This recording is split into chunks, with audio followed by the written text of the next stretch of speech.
So another kind of organism, another kind of archaeon, probably related to the Korarchaea, was discovered in this place, Obsidian Pool, quite a while ago, and has since been found in other sorts of environments as well. They're pretty common in hot springs, particularly these kind of reduced anaerobic environments, rich in sulfur. These Korarchaea, as they've been called, have never been cultivated.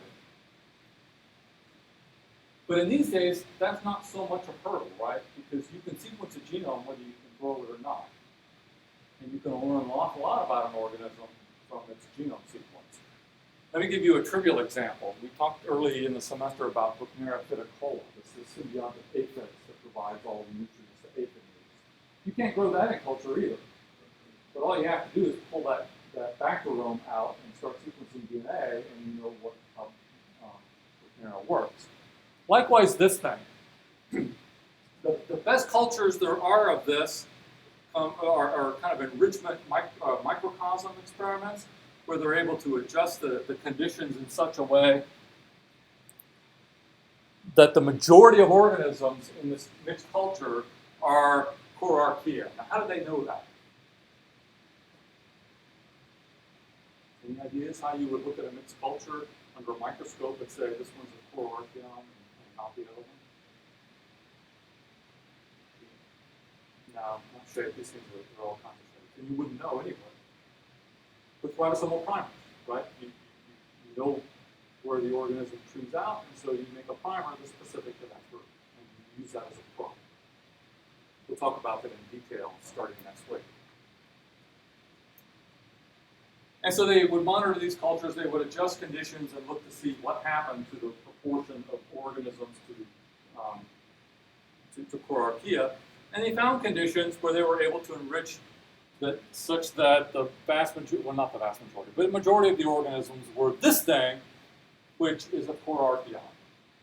They could never get it pure, but they could get it close. And they had this mechanical trick they could use. It turns out this thing has a very strong S-layer cell wall. And so they could take this mixed culture and treat it with detergent, SDS. Stands up you wash your hair with.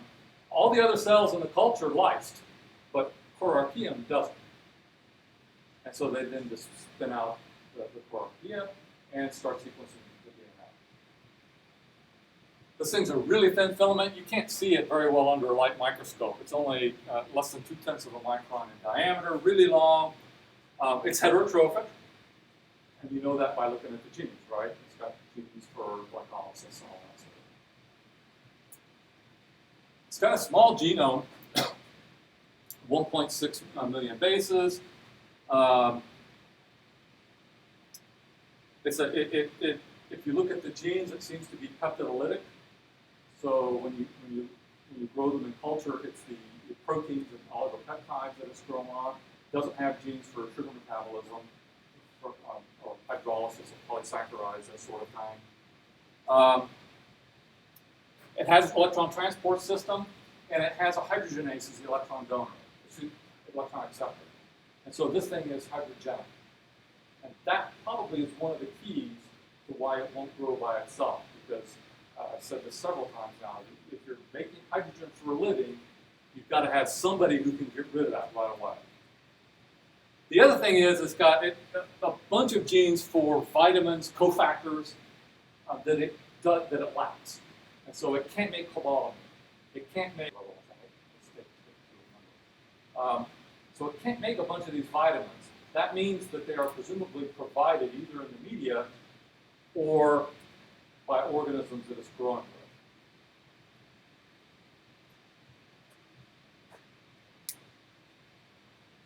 That being said, I'll point out that based on the information they got from the genome, they still can't grow. So there's something else interesting going on there that they haven't sorted out yet.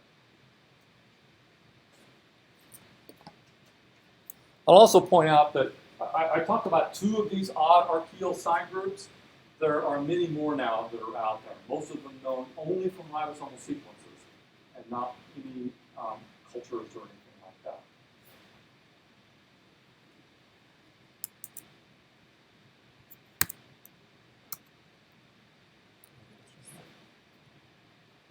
Excuse me?